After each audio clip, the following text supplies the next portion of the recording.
Hey friends, it's Lisa Mason Ziegler coming to you here on this Wednesday of Ask a Flower Farmer. So I'm looking forward to answering as many of your questions as I possibly can get to during our 30-minute time. And if you have a question, just be sure that you enter it down below if you see the little bubble with the question mark, and that way I don't have to scroll through all the names. So while y'all are getting your questions entered in there, I wanted to tell you guys that I have a big theme going on this week. For those of you that may not know, my online course, Flower Farming School Online, The Basics, Annual Crops Marketing, and more, once a year enrollment starts this Friday to Tuesday, October 1st through 5th. And I have this theme of things that I'm going to be doing bunches of lives, doing lots of Q&As. And there's a theme that has developed based on the questions that we are being asked about my course. And like, would it help me, and who should take the course? And so here's my theme, gang: flower farming mythbusters. There are so many. And I fell victim to this so many years ago, y'all, that there are so many myths about flower farming that's what I'm going to be talking about. And there's so darn many of them, I can't just do them all in one setting. So I'm going to mention a couple right here now. I'm going to be talking again about it on Clubhouse at 1 o'clock today. Then on Friday at my 6 p.m. Facebook Live on my farm page, I am really diving in to busting wide open some myths about this business of flower farming. So I just really encourage everybody to take a listen, because y'all, it is surprising. And here is something that is just really based on some messages that I've received. What I want to first blow clear out of the water is no one is born knowing how to flower farm. People are so resistant to think that they have to get training, ask for help, learn, research, look into. There are so many people that feel like that that there's something wrong with them if they have to get training. Friends, I am here to tell you, why would anybody start a business with no training? We do it all the time. People are doing it tons. I mean, that's kind of why I'm going to go down a rabbit hole, y'all. Another question I get, or a statement I hear often, is, aren't there too many flower farmers? Y'all, there's a lot of people that are given the illusion that they are truly commercial, professional cut flower growers. But the actual percentage of them that are actually doing it is so much smaller than what you think. Because so many of these folks jump in with basically no information, no research, no training, no knowledge. And they either fizzle out and die, or they dabble at it for a really long time. And so I just want to say to you, it may look like everybody else has more knowledge, more money, more equipment, more opportunity, better weather than you do. But y'all, every single one of us faces that. So I'm just really encouraging folks that if you want to start or reinvent your existing flower farming business because you've either got flat sales, overcome with weeds, you just are still not making a profit, I just encourage you to enroll in my class. And that's all I'm going to say about that.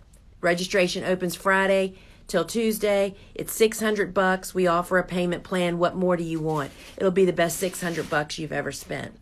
So once again, I love to say, if any of our students of any of our online courses are on here, please comment with the emoji of a sunflower, because we love for y'all to be able to identify with each other.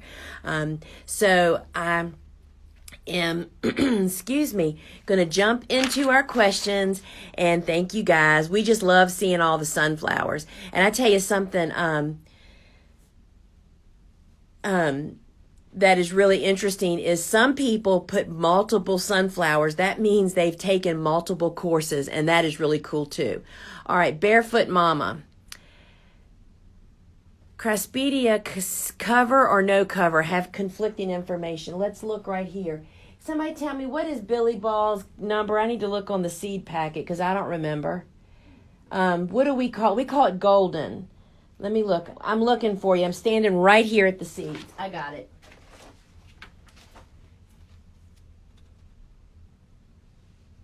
Cover seed. So you do, that's what I have, is cover seed. Push it in a soil block. We would just push it down into the soil block. And I don't know if you're not a member of my closed special Facebook group, the Flower Farmer Show. Last night I did a live with them from the farm, and I was showing them some of my seedlings, and I showed them my Billy Balls. They're about this tall. So that's what we got here. All right, so answered that one. And that is just such an important step. And I won't even go down that rabbit hole. Excited to start your school. About how long do transplants take to grow from planting inside to when you move them outside? I'm sure it's all different, but generally. That is a really good question. And you are very right that it can vary greatly from whether it's a warm season tender annual or a cool season in your environment. But in general, I tell people that generally 3 to 5 weeks, I'm looking to achieve a 3 to 5 inch tall transplant to get it out to the garden. Okay. I go more for 5 inch for cool season, 3 inches for warm season.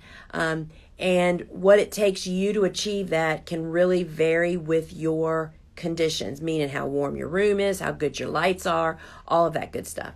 So, but a general rule of thumb, I would say, is 3 to 5 weeks. Some stuff, like Rudbeckia, Feverfew, Dusty Miller, slower than slugs. So they're 5 weeks or more. But other stuff is really quick. My annual baby's breath, the Covent, is like 2 inches tall, and it's only like 12 days old. So you have to really kind of add that to your seed starting book that I suggest you build.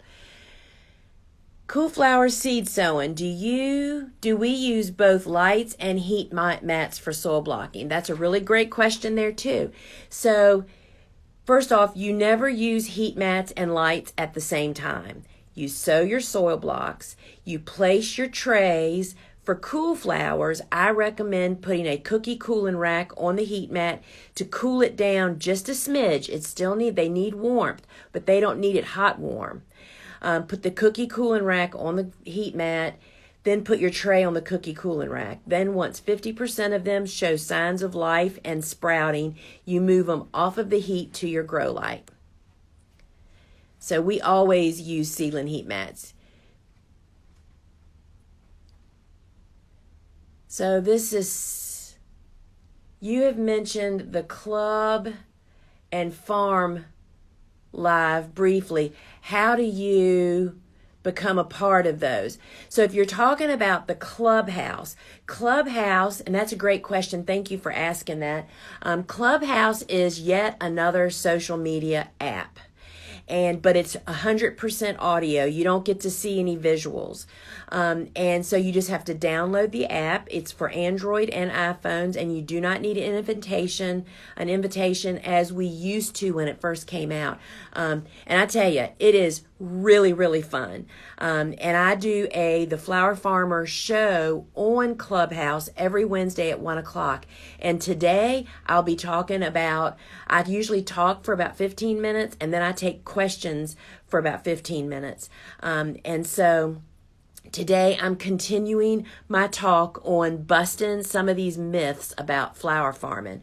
And the lives that I do on Facebook from the farm is typically on Fridays at 6 p.m. And you just need to go to my farm Facebook page, and you'll find the link to that in my profile. And to get to the profile, you just touch my name at the top of this feed, and that'll take you. There's a link there. Just follow that link, and on the list of things you can get, there is my Facebook link, and that'll take you right over to that. So I hope that answers that for you.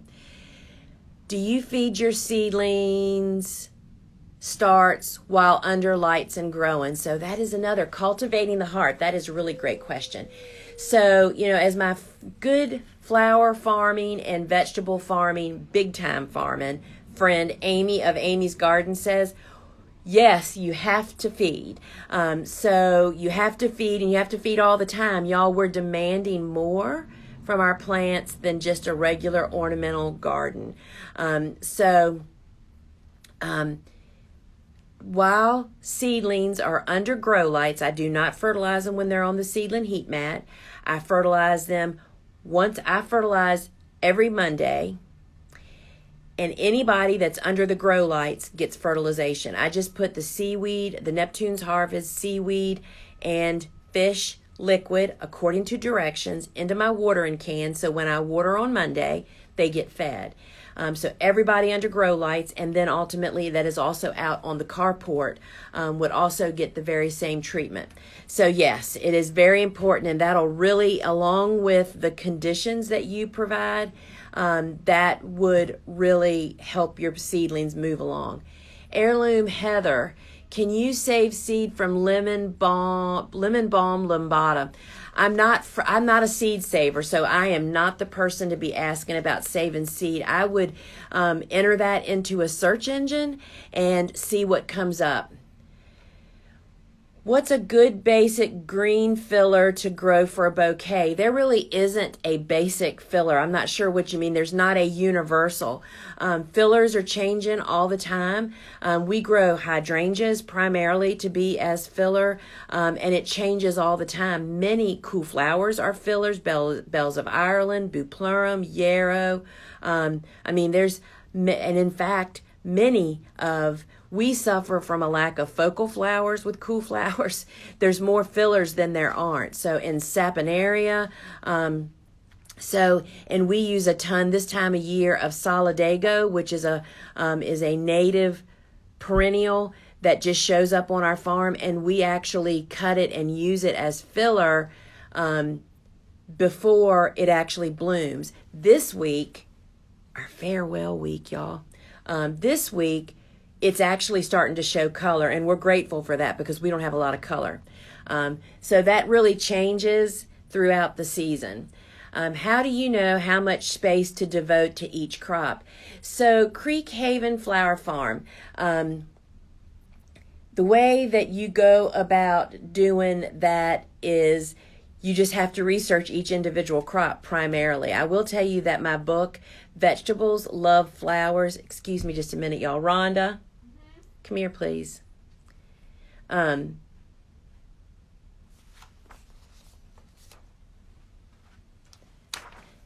So you can go this way and look out. I just want you to look at what Tucker's looking at over there.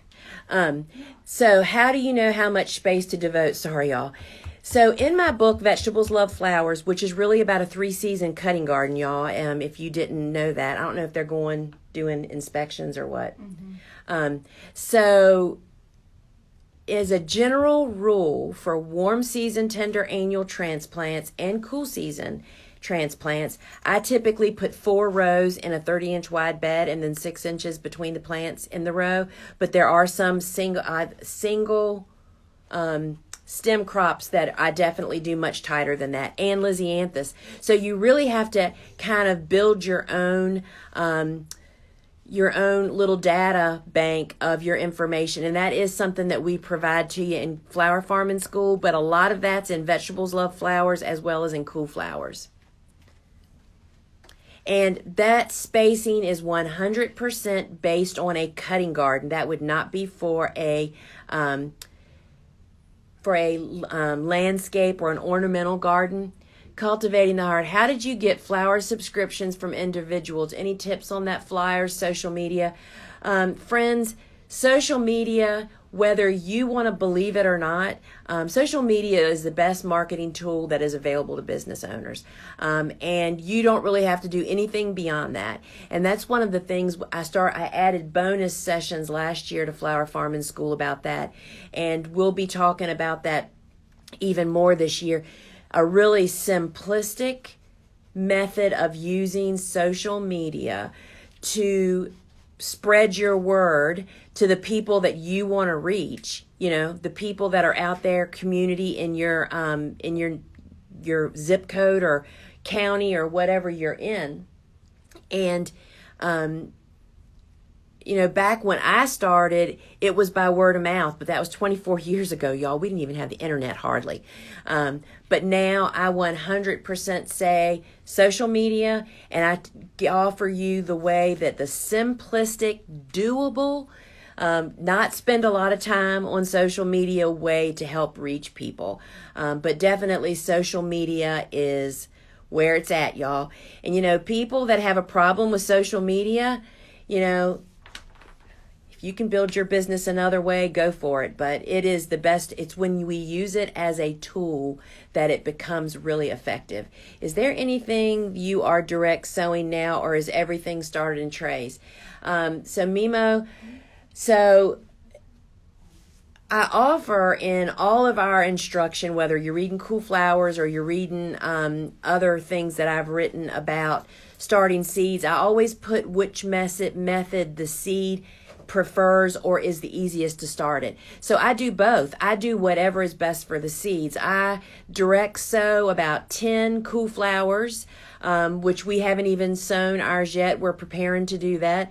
And then the rest of them are transplants. So it's not really up to what we want to do. It's what the seed needs. And that is perhaps the number one challenge that I see, that people just skip right over that. It's like, oh, well, I don't want to start anything inside, so I'm going to direct sow it, or vice versa.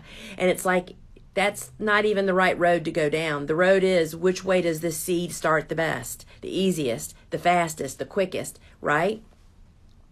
Because that is the real key to becoming an effective flower farmer. Fairy Creek Flowers, new flower farmer here. When you prep your beds during the fall, does the Bio 360 last until you start planting in the spring? Oh, yeah. Or does it break down by then?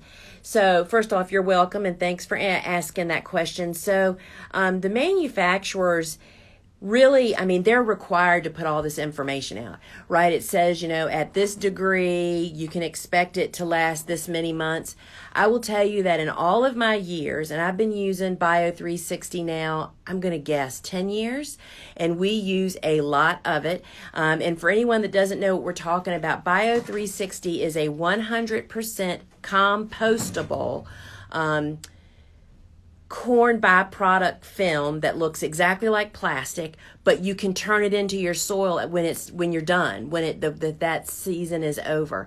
And so you can learn more about it. Go to our website, thegardenersworkshop.com, and just search my products, Bio 360. There's videos there showing you how I lay it by hand. So when we make our beds in the fall for two different groups, for the fall planted stuff that gets planted immediately, then we also make our very early spring planting beds, like those straw flowers and stock and lysianthus that we plant again, and those beds literally sit out there empty. We still have film on those beds come June. And depending on your weather and how well, it's all about learning how to install it, y'all. Having the bed tops as flat as possible, being sure the film is stretched out over on the soil, and then covering the edges of the soil with the edges of the film with soil, and preventing wind from getting underneath of it. It took me about 2 or 3 years to really perfect being an excellent installer of Bio 360. Now we have a tractor that does it, and it started all over again. I had to learn how to do it. But that film does hold up.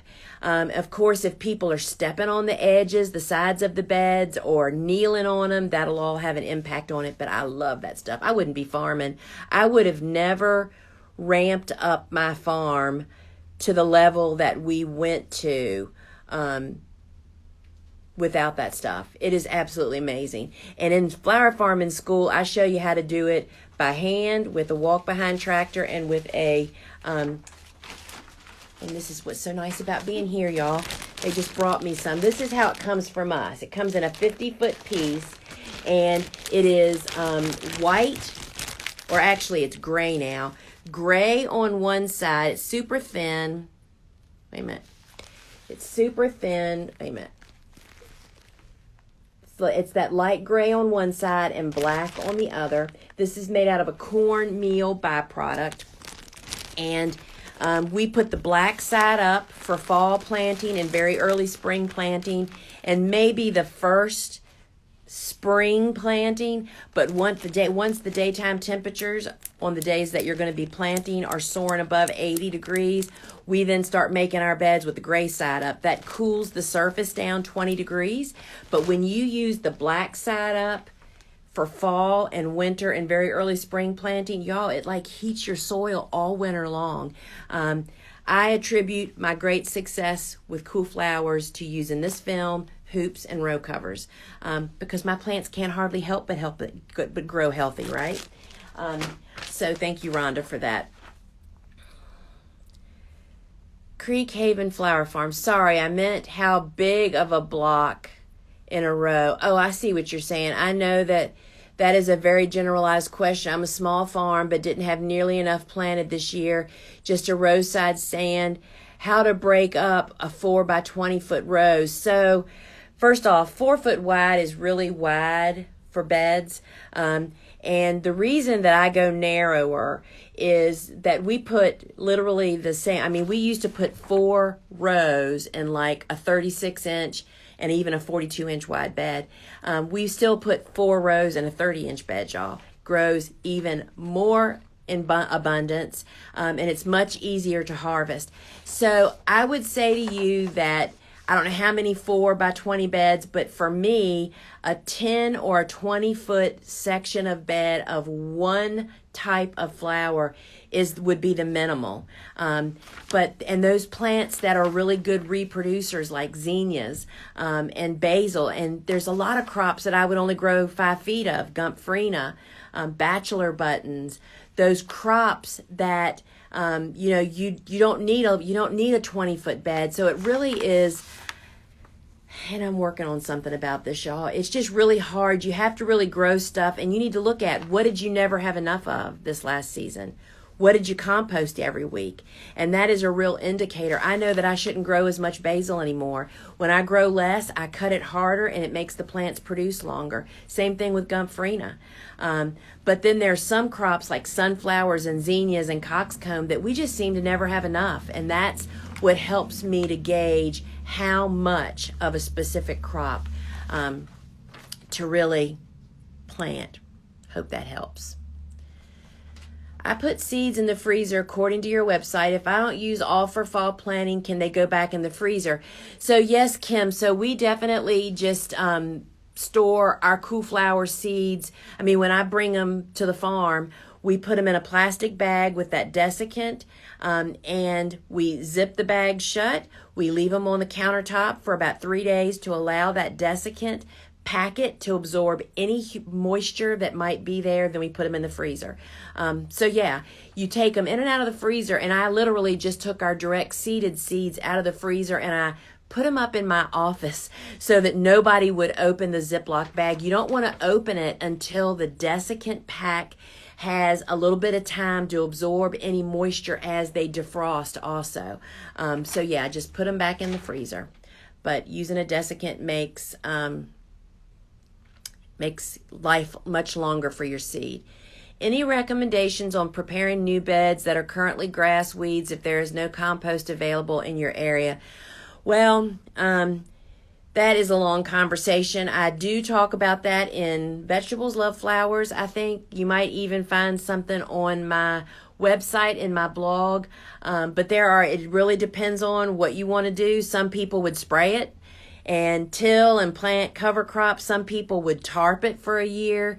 So there's just a lot of different ways to go about it. But I will tell you this, how effective you do it will affect you for a really, really long time. So, and that is something that we talk about in Flower Farming School, and then go in depth about different ways that can actually be done. Gratitude Botanical Farm. Good morning. Thank you for the information. When should we plant bachelor buttons? 7A. So you being in 7A only tells me that you can fall plant them because they are winter hardy in your zone.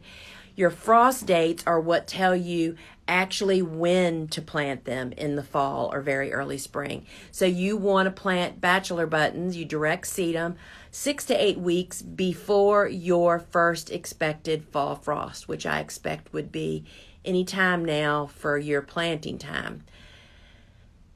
Hen and the Hawk Floral, that's a cute name.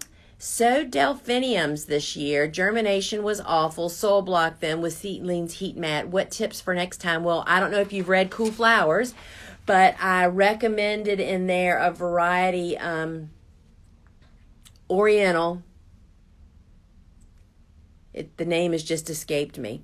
The Oriental variety is a belladonna delphinium. The belladonnas are definitely the easiest to germinate, but delphiniums are one of the things that I buy plugs on. I have plugs that should be coming here next week, actually, because delphiniums are difficult to germinate, and so your experience is pretty par for the course for most of us, as well as if you follow that example I gave earlier about using the cookie cooling racks on the heat mat for sure, but it just takes them a long time to pop.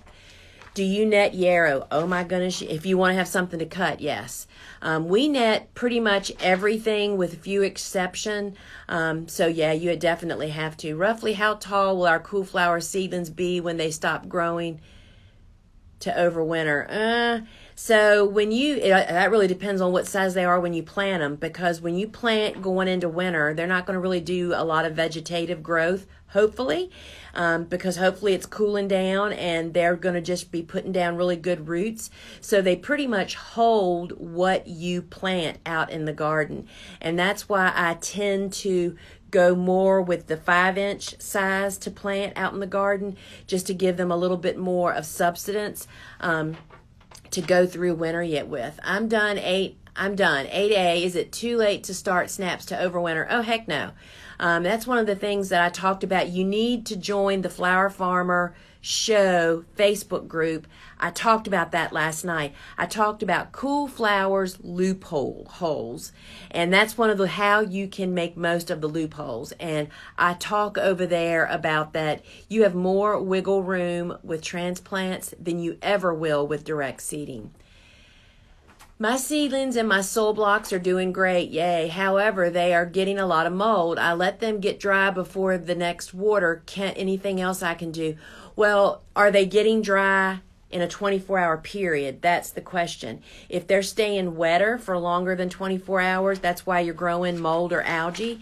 And certainly that would be, there's no way to, first off, mold and mildew don't really appear. Mold and algae, sorry, I'll get it right, y'all, don't appear to really interfere with the seedling's growth, but the wet conditions will. So you need to raise the temperature, air temperature in that room if they're not dry by the next morning. So you really, that would resolve that. And when you do that, that also will kind of, the algae will just die off, right? Snapdragon seedlings leaves are turning yellow. What am I doing wrong? So if you're fertilizing, and then I would actually do one of two things. I would enter that into a search engine and put Snapdragon seedlings yellowing leaf and see what comes up. And then I would take a picture, and this would be a great time for you to reach out to your local extension agent and send them a picture and say, what's wrong? And it may be a deficiency of some nutrient or a problem, or how old are they? You know, they're supposed to be planted out when they're that big. So if they're old and sitting in a tray, that can certainly happen also. I don't do any diagnosing for people because I don't diagnose, friends. I ask professionals. You know, that's the leap that we need to take. We need to stop maybe going to, I mean, there are some things, but we really need to build our own data bank of information and experiences, and getting it right and true from the right folks. I just find that to be the best way to do it. And there are so many awesome resources. Anybody that hasn't checked out NC State, which is a huge cut flower industry research department has all kinds of resources. All right, y'all, we're taking one more. Nessie is asking, how critical is it to use true grow lights versus shop lights LED? Asking because I had shorter seedlings my first time, but might have overwatered and had limited airflow initially. So that's a lot of variables, but I will tell you the reason that I am partial to non-LED lights is because T8 and T12, which is a type of light bulb that grow lights come in, they give off a little bit of warmth, and that really benefits your seedlings. The LEDs, and I didn't really have an opinion about LEDs until this started happening last year. So many people were getting them, and we figured out that they just literally are so cool that they just don't give that little bit of extra oomph, we feel like. And then you add on top of that it's a grow light, which means it's got much stronger. I don't know the science. I'm not going to talk about the science. But they definitely grow shorter, stockier, greener, healthier looking plants because it's a grow light after all, right? All right, friends, it's time to get off here. So I want to highlight and tell you about a few things that are in my profile that you can just go over there and request, and we'll send them straight to your email box. One thing is I have a roundup of all things cool flowers. It's all the links to all of my free resources, as well as how to get the book and find seeds if you need them. And so it's in my profile. It's called All Things Cool Flowers. Check it out. There are other great webinar options in there. And friends, I just yes, you have to request each one. There are reasons why we just can't lay them all out there for everybody.